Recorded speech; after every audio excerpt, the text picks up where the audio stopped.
For our Reading Through the Bible 2023, the Revised Common Lectionary for the sixth Sunday after the Epiphany, that would be the 12th of February for 2023. The readings are Deuteronomy 30, verses 15 through 20, Psalm 119, verses 1 through 8, 1 Corinthians 3, verses 1 through 9, and Matthew 5, verses 21 through 37. I'll be reading these readings again in the English Standard Version of the Bible by Crossways Publishing. Deuteronomy chapter 30, verses 15 through 20. See, I have set before you today life and good, death and evil. If you obey the commandments of the Lord your God that I command you today by loving the Lord your God, by walking in his ways, and by keeping his commandments and his statutes and his rules, then you shall live and multiply, and the Lord your God will bless you in the land that you are entering to take possession of it. But if your heart turns away, and you will not hear, but are drawn away to worship other gods and serve them, I declare to you today that you shall surely perish. You shall not live long in the land that you are going over the Jordan to enter and possess. I call heaven and earth to witness against you today that I have set before you life and death, blessing and curse. Therefore choose life, that you and your offspring may live, loving the Lord your God, obeying his voice, and holding fast to him. For he is your life and length of days, that you may dwell in the land that the Lord swore to your fathers, to Abraham, to Isaac, and to Jacob, to give them. Psalm 119, 1 through 8. Blessed are those whose way is blameless, who walk in the law of the Lord. Blessed are those who keep his testimonies, who seek him with their whole heart, who also do no wrong, but walk in his ways. You have commanded your precepts to be kept diligently.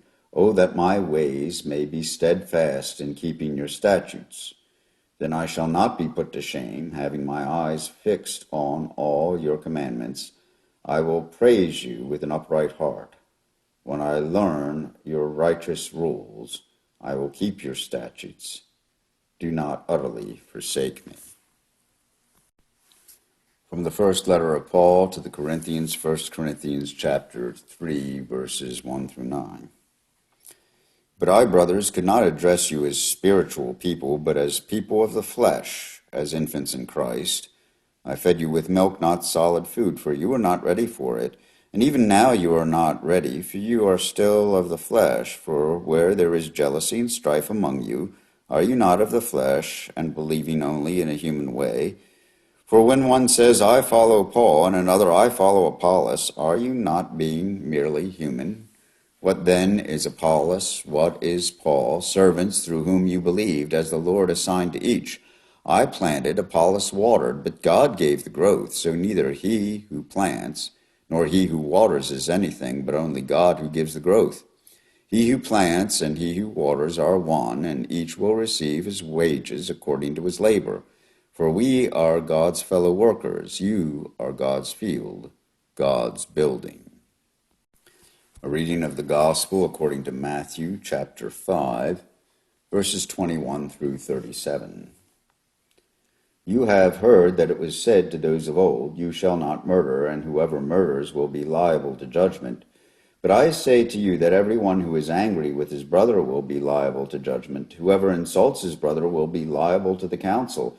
And whoever says, You fool, will be liable to the hell of fire. So if you are offering your gift at the altar, and there you remember that your brother has something against you, leave your gift before the altar and go. First be reconciled to your brother, and then come quickly and offer your gift. Come to terms quickly with your accuser while you are going with him to court, lest your accuser hand you over to the judge, and the judge to the guard, and you be put in prison. Truly I say to you, you will never get out until you have paid the last penny.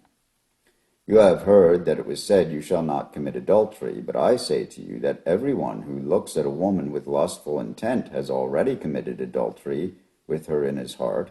If your right eye causes you to sin, Tear it out and throw it away, for it is better that you lose one of your members than that your whole body be thrown into hell. And if your right hand causes you to sin, cut it off and throw it away, for it is better that you lose one of your members than that your whole body go into hell. It was also said, whoever divorces his wife, let him give her a certificate of divorce. But I say to you that everyone who divorces his wife, except on the ground of sexual immorality, makes her commit adultery, and whoever marries a divorced woman commits adultery. Again, you have heard that it was said to those of old, you shall not swear falsely, but you shall perform to the Lord what you have sworn.